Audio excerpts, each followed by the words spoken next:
Welcome to How You Livin', a transformative podcast featuring best-selling author, inspirational speaker, and minister, Dr. Rick Rigsby.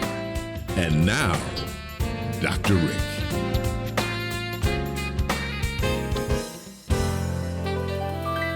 Hello, friends. So glad that you could be with us today. Thanks so much for tuning in. I want to talk to you today about the power of dreams. Now, in previous podcasts, I've discussed dreams. However, I have never really zeroed in and talked about the specific power a dream can have. You know, dreaming is important, and it should never be limited or confined. Our imagination is a gift. And creativity allows us to explore the unknown and what can be possible. Don't you love daydreaming as you go for a walk or try to problem solve a situation? I mean, how many of us have daydreamed what we could achieve if there were no limitations, if there were no restrictions? Dreaming, you see, is a big part of life. It's a big part of my life. I trust it's a big part of yours. It's a mental activity, I think, that opens the door to freedom. You're not governed by the laws of nature. You're not governed by the expectations of people. You don't need anybody's permission. And you never know what that dream might produce. Now, I can hear some people saying, well, I'm not a dreamer. I can't dream. Let me just remind you of the words of Henry Ford. If you think you can, or if you think you can't, you're right. And what do you have to lose? As a matter of fact, look at the evidence of dreams all around you. Everything within your sight right now, from the car that you might see to the light bulb that you're using, all began with a dream. American entrepreneur and publisher Malcolm Forbes once said, "When you cease to dream, you cease to live." Filmmaker George Lucas said, "You can't do it unless you imagine it." I like what Woodrow Wilson said. Woodrow Wilson, the 28th president of the United States, he said, "We grow great by dreams." He said, "All big men are dreamers." I would include women too in that statement. Women like Mother Teresa, Helen Keller, Wilma Rudolph, who dreamed of braces being removed from her legs. And if you take a look at the gold medal count during the 1960 Olympics, you'll see the name Wilma Rudolph. How about Lucille Ball, who, despite what her acting teacher said to her mother, still pursued her dream of being an actor? How about Eleanor Roosevelt? How about the astronaut Christina Koch, who just a year or so ago was the first woman in history to remain at the International Space Station for the length of time she did, nearly a year? I think that people that dream big open the door to possibilities in their lives. You don't believe me? Ask Walt Disney, who said on one occasion, "If you can dream it, you can do it." I like what Solomon said in the Proverbs, "As a man thinketh, so is he." You know, isn't it interesting, friends, if you look back to your childhood, we're encouraged to dream. We're encouraged to fantasize. We are encouraged to dream as children, and then when we become adults, we're discouraged to dream. We're told that we're not being realistic. And we're told that, you know what, you're just setting yourself up for disappointment because most dreamers are met with initial failure. Yeah, that's true. And I do say this. I do say that maybe we look at failure in the wrong way, because all great people are met with some kind of failure that simply propels them to keep going. And so I want to make this very powerful point, and I want to say it several times throughout this podcast. Dreams are powerful. They can actually be a catalyst for change, right? No greater example of this was Martin Luther King Jr.'s famous "I Have a Dream" speech. It was given at the nation's capital, August 28, 1963. With stirring eloquence, King challenged every segment of American society to develop a faith that could, in King's words, transform the jangling discords of our nation into a beautiful symphony of brotherhood.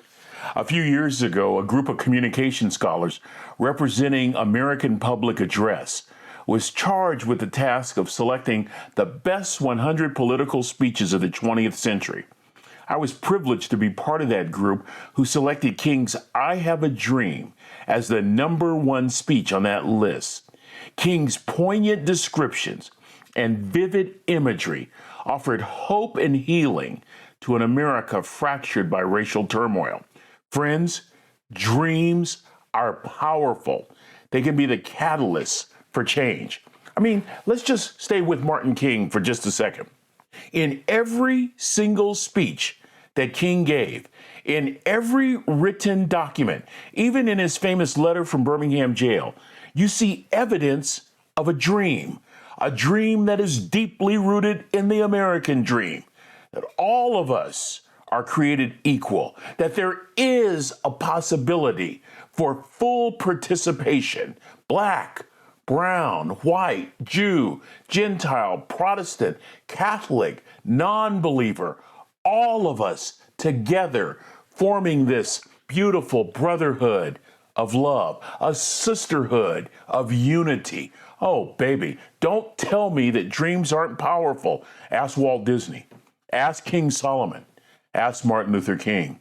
You see, King's dream would be the catalyst that would not just transform the southern portion of the United States, that would not just transform America, but King's dream helped transform the world. Beginning in 1955 with the Montgomery bus boycott, when Rosa Parks refused to give up her seat, all the way until a bullet ended King's life on April 4th, 1968. He alludes in some fashion or form to a dream whereby his 4 children would play together with children of other ethnicities, a dream where people would not be judged by the color of their skin, but by the content of their character. You see, King mentions elements of this dream throughout his entire civil rights career, a dream where people live together in unity, in harmony, in peace. His was a dream that reflected 5 major themes, I think, and this is really important because it speaks to the power of a dream. Number 1, in every one of King's speeches, you see this distinction of a dream.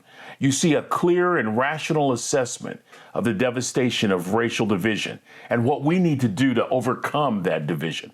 That's a powerful dream. You see this theme in every one of his speeches that speaks to a dream.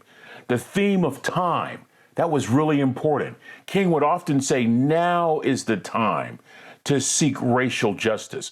Now is the time to seek harmony. King would challenge America to act in a timely manner.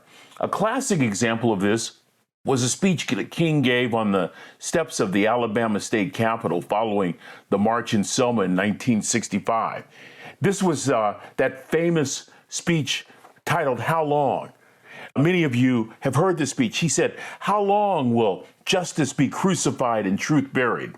I come to say to you this afternoon that however difficult the moment, however frustrating the hour, it will not be long, because truth crushed to earth will rise again. How long, King said? Not long, because no lie can live forever. How long?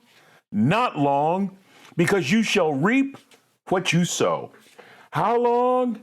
Not long, because the arc of the moral universe is long, but it bends toward justice. Wow. Dreams are powerful. Listen to this feature in every one of King's speeches that reflects his dream. His oratory was a passionate plea to America to embrace freedom and equality for everyone.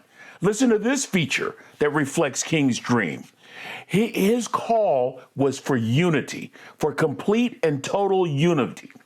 You see, the mark of a great leader is that they speak with a perspective that includes hope for a better day.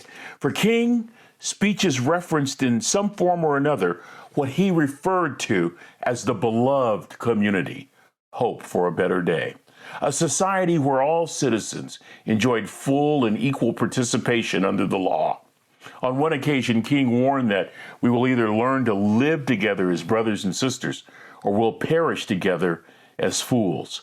But I think it's the final element that you see contained in King's speeches and his written documents that reflect the most powerful aspect of his dream. King spoke in a tone of love. Friends, right out of Scripture, right out of the Sermon on the Mount, King urged us first in a dream and then reflected in every one of his speeches. He urged us not to hate our oppressor, but to love our enemy, even to pray for those who persecute us. You know, I was privileged to teach for years at several universities. The last years of my teaching career, I was at Texas A&M University, and my favorite class to teach was the rhetoric of the civil rights movement. I loved it. We literally started with a young 26-year-old Martin Luther King, who was the pastor at Dexter Avenue Baptist Church the day that Rosa Parks got married. The day that Rosa Parks got arrested, not married, but arrested. And we literally follow King's career all the way until his assassination. And from time to time, my civil rights students would say, you know, Dr. Rigsby, I don't know if I can follow a man or celebrate a man with all the flaws that King had. And I would remind my students to show me a man or a woman with no flaws. And I would give this as an example. As a pastor, I can tell you that King David oftentimes was as wrong as two left feet, that King David had many flaws, but I still read the Psalms. Aren't you glad, friends, that people don't focus only on the bad parts, only on the flaws of your life? And in no way was my argument that King was perfect. No one is. But what I'm arguing is that dreams have the power to transform. I argued it then, and I suggest it rather strongly now, that dreams can be the catalyst for change in a good way. I mean, just think about King's legacy. He said on one occasion, and this is part of his legacy, that the greatest weapon known to man is the weapon of love. That's a good thing. What is King's legacy? A challenge to each of us to appeal to our greater good, to make peace our goal. That's a good thing, friends. King said on one occasion, we must come to see that the end we seek is a society at peace with itself, a society that can live with its conscience. And that will be a day, not of the white man, not of the black man. That will be the day of man as man. Oh, friend, I have to tell you something.